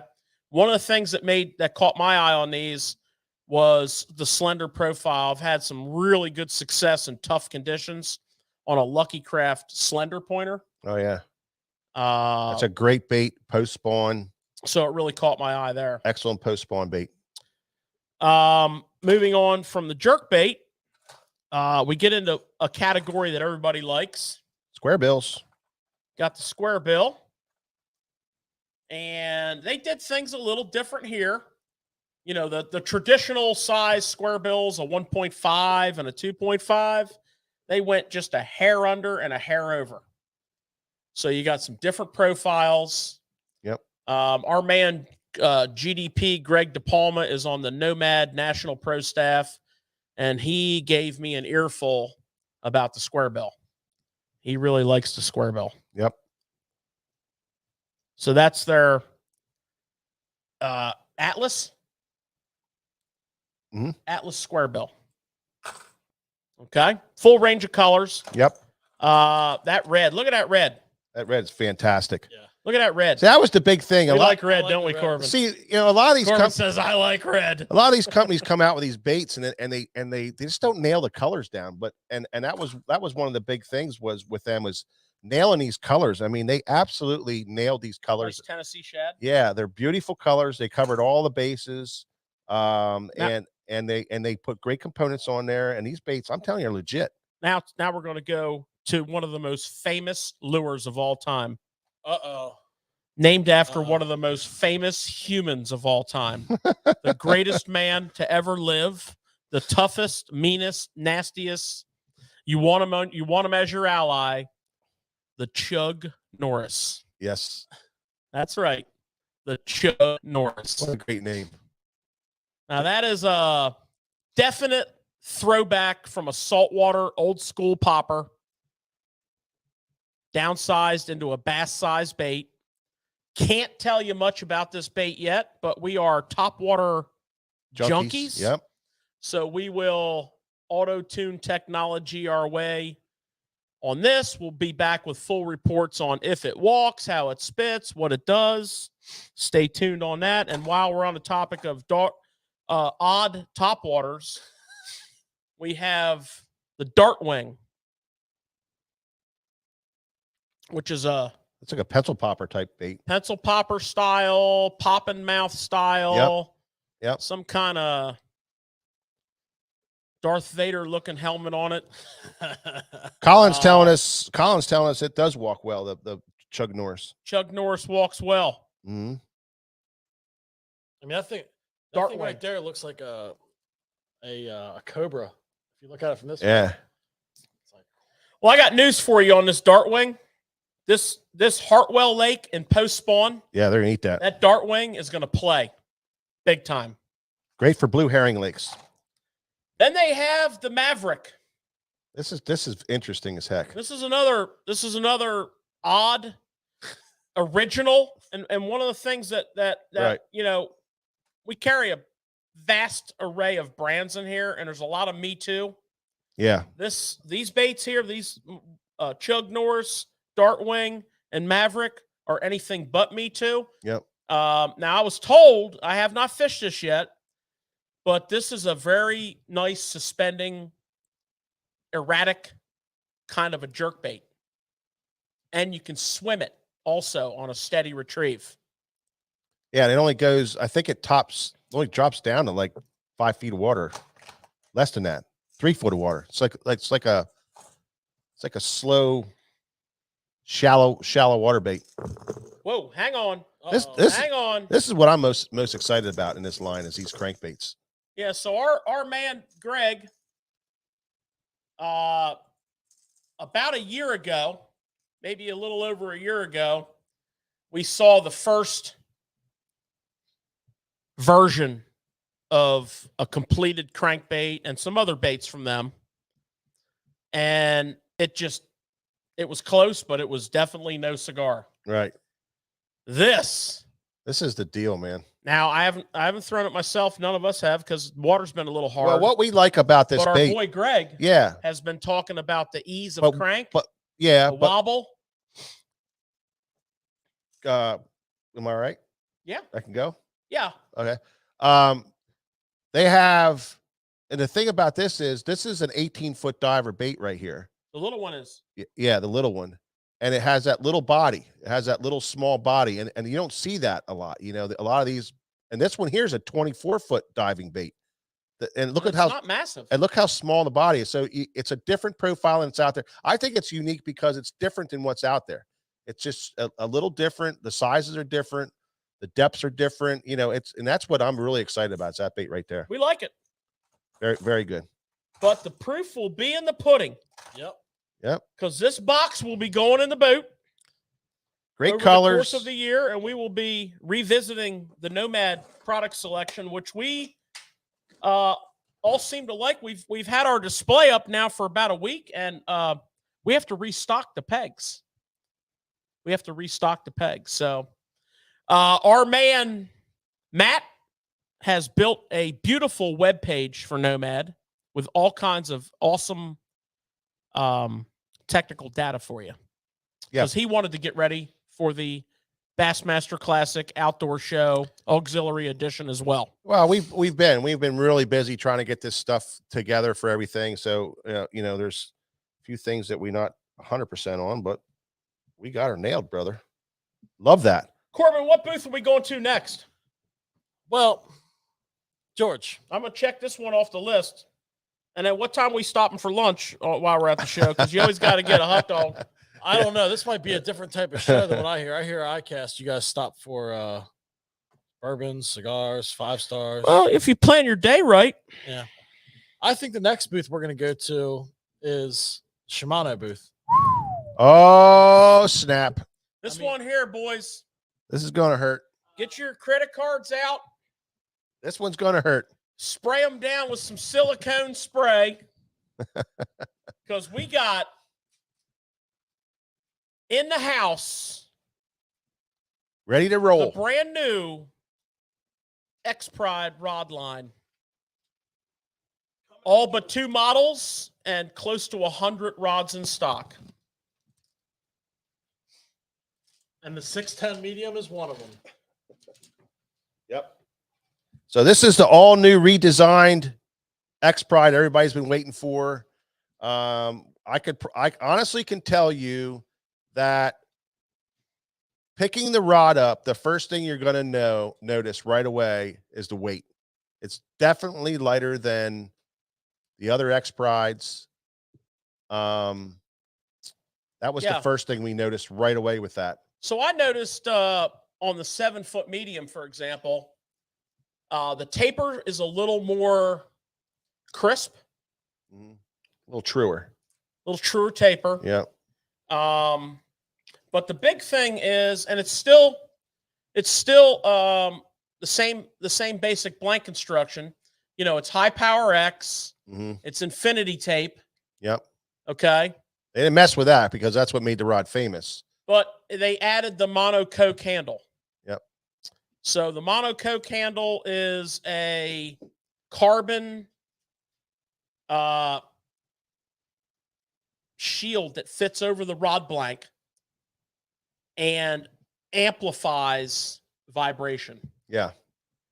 So if you're fishing any of their rods now with the monocoque handle, you'll understand, like the new Zodius. Yep. This bad boy is a little lighter.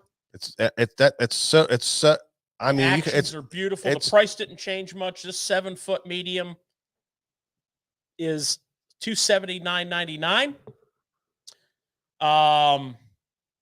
Handle's a little different. A little different handle itself. It's still a CI4 reel seat. Yep.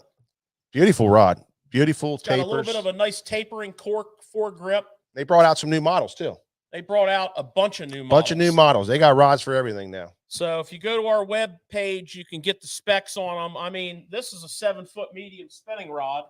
Check this bad boy out.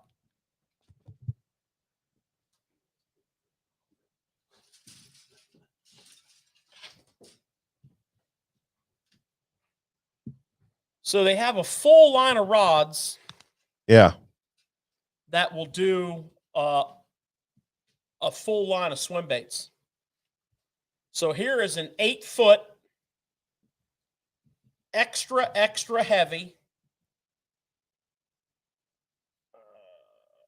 Yeah. I can't read it. You want me to read it for you? It says, Since you won't go get glasses? I can't read the Nick, this the is weight horrible. range on there. I got you. This is so embarrassing. Super small, right? Yeah, it says max 10 ounces. Okay, now you pick a lot of rods up like this, and they are just Bombers. a diving board. This thing here, Bombers. look at that tip. That's actually got some tip on it. Ah. Here's a big bait rod that you could throw a wide variety of big baits on. Yeah. And, you know, it's CI4 reel seat as well. Yeah. So awesome. From a little 6'8" medium light spinning rod to an 8-foot extra heavy. There's 711s. I picked up a 7-foot medium light casting rod. Me and Corbin were 7.2, yeah. 7.2 medium light. Boy, oh boy. It's not like a true medium light. I mean, it's got a little power to it. That's their BFS rod. That thing is sweet. That's their BFS Yeah, rod. that thing is sweet. Really nice. 7.2 medium light, 7.2 medium heavy, 7.3 medium heavy, Yeah, they got hook keepers now too. I see 7.7 heavy. Yeah. 7.6 heavy. 7.6 medium heavy. Yep. Beautiful. Yep. They did not mess with the High Power X. They did not mess with the Infinity. It's got a matte finish on it. It's a cool looking deal. Absolutely. And I know, Corbin, you're a big X Pride fan. Yeah. What grabbed your eye on them? I think in the 5 minutes that you got. Yeah. So Yeah, they literally just came through the door. All right. We didn't have a long time to do anything with it. All right. All right. I don't want to like make a joke about this, but do you know what grabbed my eye about them? Is that you had 100 X Prides. Yeah. I mean, no, all kidding aside, I don't know if you've ever had 100 X Prides the whole time. We since never X had that Pride's been many. out. But You never could get that I many. know. I mean, you guys got the 610 medium, the jerkbait rod. I mean, you guys got all the models that. You know what else I got? Oh, I guess I'm Bobby getting cut off. I put another. Bobby getting cut off. I put another order. Yeah. 200 in for later. Yeah. For another 100. Oh. Just saying. Get your X Pride on. Look at the taper on that. Corbin, feel how light that rod is. Which one is this? This is the 610 medium. Oh, I have this one too. Well, No, you don't. No, in the regular model. It's definitely lighter. So It's definitely lighter, Corbin. Yeah. You definitely. I mean, that's exactly what I said right away. Definitely a little lighter, You can sure. definitely tell the weight difference. Well, I have something else interesting I want to get your guys' feel on. Thank you, Colin Linton, for stopping in from Nomad. We appreciate it, buddy. And Nomad Design Fresh Waters is here. Thanks for stopping in. Damon Olson, thank you, buddy, for some technical information there. Mike Bob, how you doing, buddy? You like the handle? Good deal. Josh Sawyer, how you doing, pal? Appreciate everything. Thanks everybody for stopping by tonight. We're still doing the classic show right now. We're Outdoor breaking Expo. out, doing the outdoor expo. We're breaking out all Indoors. the classic releases right now. This is exciting stuff.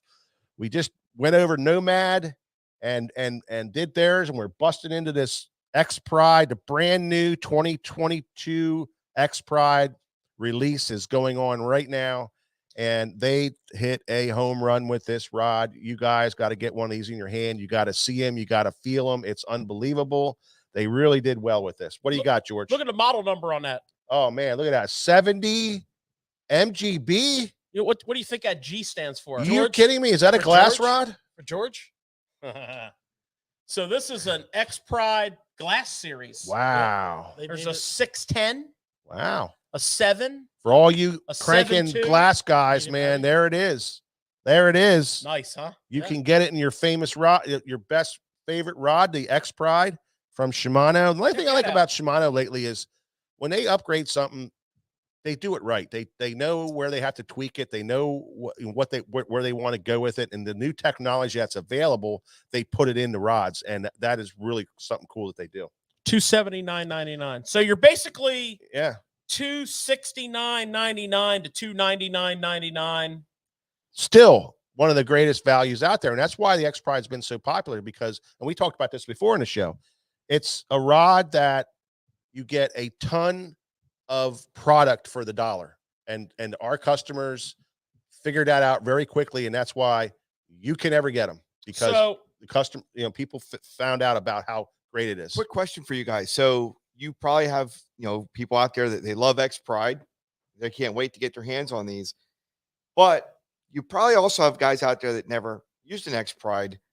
What would you say would be a good starting point for somebody that never used an X Pride before for an all-around rod? Spinning or casting? Casting or spinning, whichever one.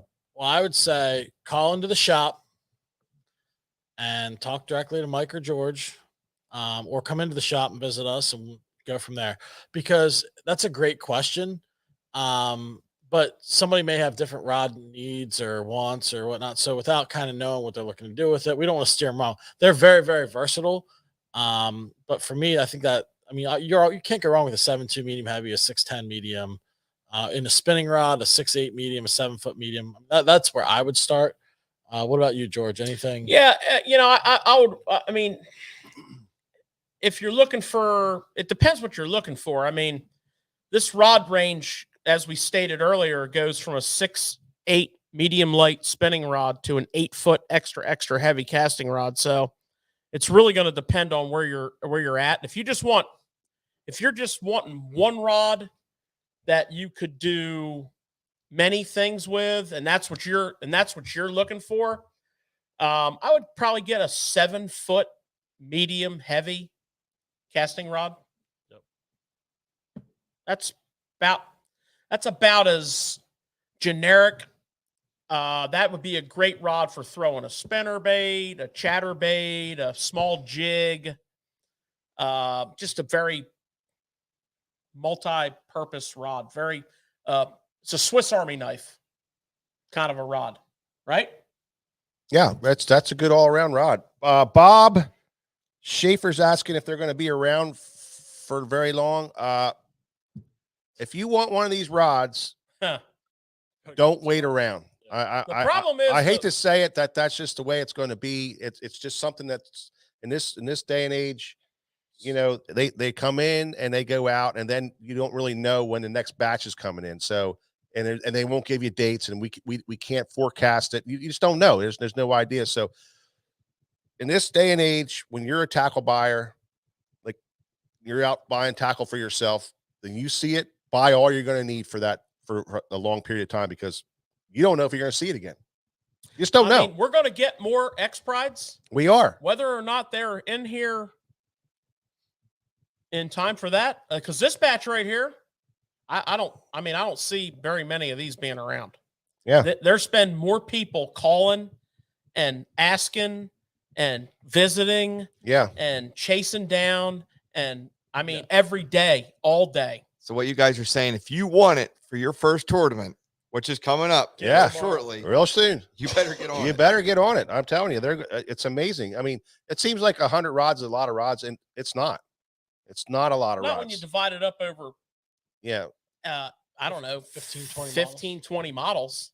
Yeah. You know, that's it's 5, 6, 7 per month. And, you know, the first shipment, they always limit, what you can get. They're trying to be fair. So, I mean, everybody gets a little bit of everything. 27-foot medium spinning rods, and, you know, 200 of their dealers ordered that rod, you know, they're going to give you some. Yeah. Right. And they were generous here. I guarantee you, Robert, in the middle of the summer, you're going to be glad you did that, brother. I guarantee it. Yeah. So now we got to go to our next booth. Yeah. So we got to get out of here, because we only got so much time to spend in these booths, Corbin. I agree. And we got to start trucking down the road, and we're gonna truck along and get to. We're going to St. Croix. Oh, we're gonna head to the St. Croix booth, because we kind of got. If you guys were watching last week, we got a little hint what was going on with them. They snuck up on us. They kind of let something slip a little earlier than they should have. They snuck up on us, and it's been all hush hush, rush rush. When's our date here? Our date is end of March. I think it's March 25th. We're having a launch party.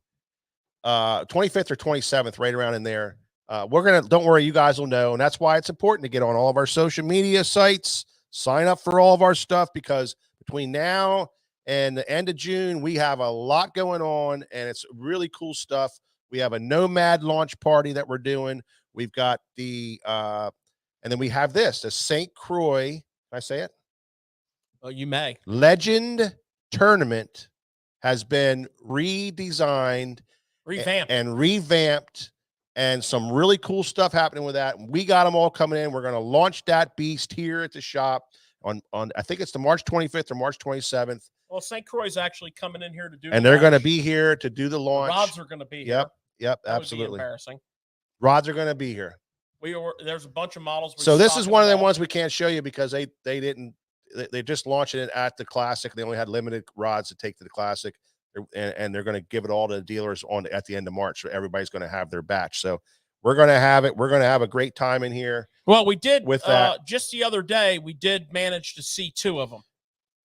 Yeah. Well, it was supposed to be 3, but UPS made it 2. It was heartbreaking. So we just saw them the other day because they kept this very quiet. They kept it from us till the last second. Yep. And then really cool technology. Basically within the last week. Yeah. It was order the rods, see a couple samples, but they basically took their SC4 carbon, which is what Legend tournament has always been made from, Yeah. and they blended it. Well, the Victory really brought this on. The Victory rod brought this technology on, and that's what they said. It brought this on to a Except point. for Victory's not SC4. No, but they brought this technology where they're using multiple type of graphites in the rod blank, and that's what George is saying here. Yeah, they actually started doing it in Legend Extreme. Okay. Where they took SC4 and SC6. They came out with a carbon that they call SC6 that they can't make rods out of. It's too stiff. Yeah. But they can use sheets of it in with other carbons. So in the Victory, they did the SC3, SC6, created SC3 plus. In the Legend tournament, they're doing an SC4, SC6, and what that allows them to do is use much less resin, so the rod is noticeably lighter. Noticeably lighter. And they said that the Legend tournament had to be updated, one, due to its age, and two, due to the materials that came to be in that time frame, and three, the fact that the new Victory rods were lighter than the and they felt that needed to change. Yes. It still is going to have all the other IPC, ART, FRC, you know me, all that. So we're going to launch it March the 25th, and we'll do it live. Yep. On Tackle Shop Live, and we will also do it in shop. And Corbin, we'll flare it up. Guess what? It's still blue. Imagine that. It's still blue. Imagine a little different. A little different blue, but it's still blue. All right. Yep. And it's noticeably lighter. Me and George, like I said, we got to pick it up and flip it around. We put a couple reels on them just to see what they felt like. Man. Well, there's something else real interesting. They balanced them much nicer. There's something else real interesting about it. They came out with a number of crankbait models that they've always had. They've always had 7.2 medium moderate. Yeah. 7.2 medium heavy moderate. Yeah. 7.8 big cranker. Yada yada yada. And they've got a 10XD rod, but they are using SC4 and S-glass. They're not a composite. They're individual sheets to build a hybrid. Yeah. It's a So, hybrid cranking rod. Okay. That's the latest trend in rods, i.e. the X-Pride and some other companies that are doing it. These guys, I think they pioneered it. Yeah. It's pretty cool. Next up, Ben the Buck Hunter is really excited about it. he would be. He's a rod connoisseur. Mark from Lisa Lake Fishing Club, he's gonna have a meltdown when he gets here. He is. When they come in. He is. So next up is one last quick launch we want to mention, and we don't have the product. They were unable to get it to us in time for this show. It's from Z-Man. Oh, somebody had mentioned this. Z-Man has a couple new products out. They have an SMH jig head and an SMH worm. Shake my head. Ooh, shaky head. It is a system jig head, Elastec, shaky worm, 6.5 inches. And in a world that needs another shaky worm, like it needs another hole in the head, this freaking thing is badass. Straight up Z-Man badass. We'll have every color and every size head here real quick.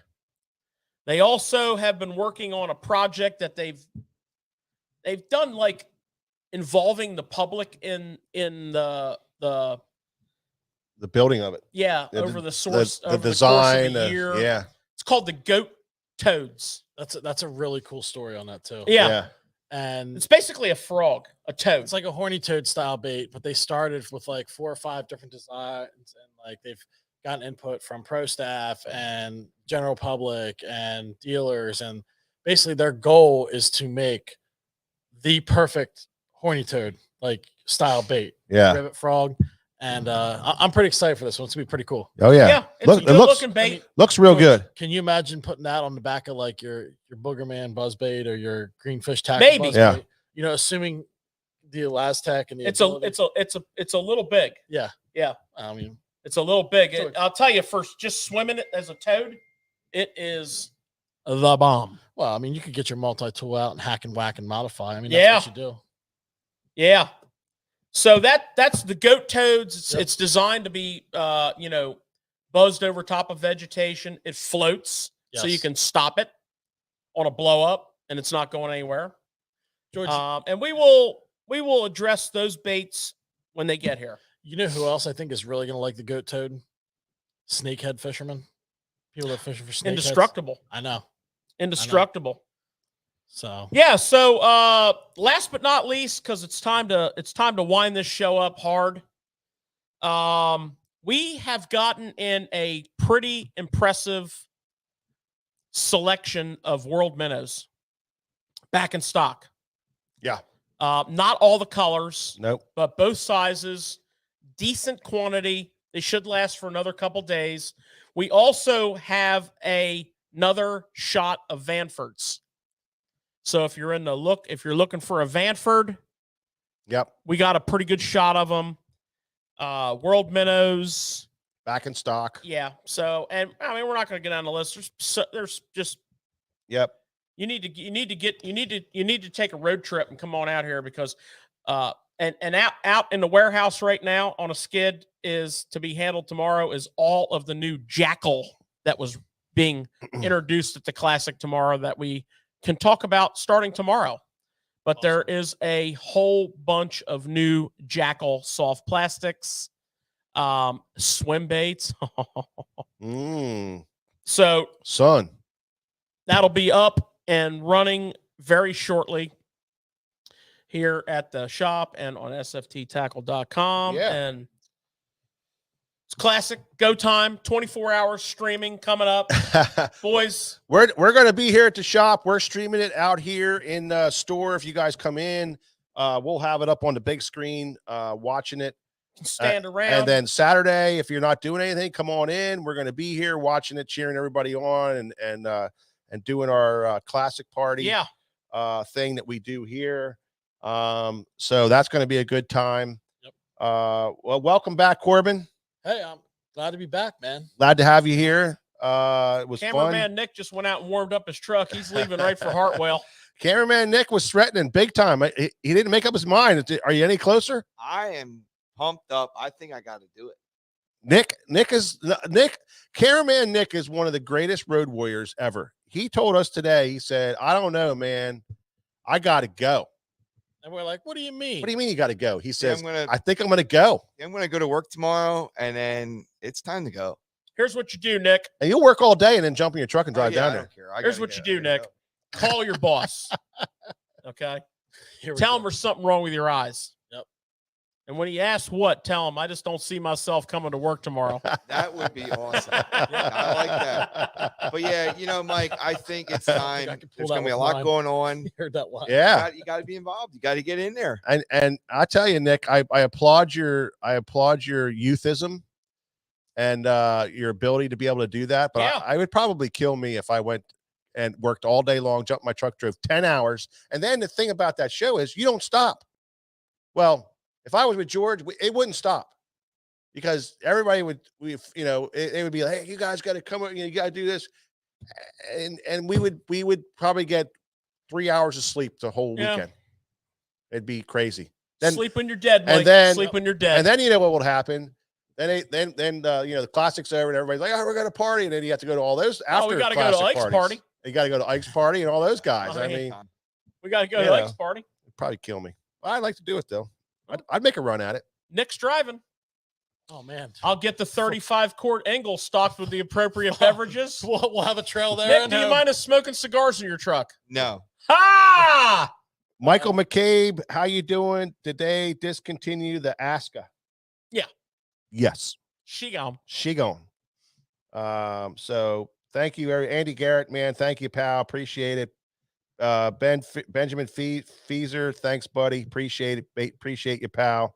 Appreciate everybody for stopping in Yes. and joining us for our classic show, which Hope you enjoyed our show. we had a fun time doing it.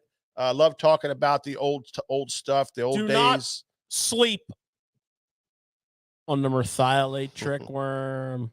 Till You're next. getting very sleepy. Yep. Stare. Until next time, we will see you at the next Tackle Shop Live. Thanks for stopping by. Yeah.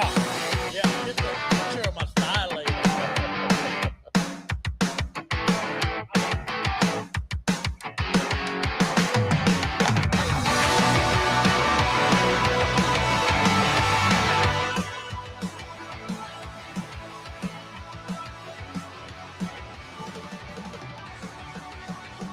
Thank you, Caitlin.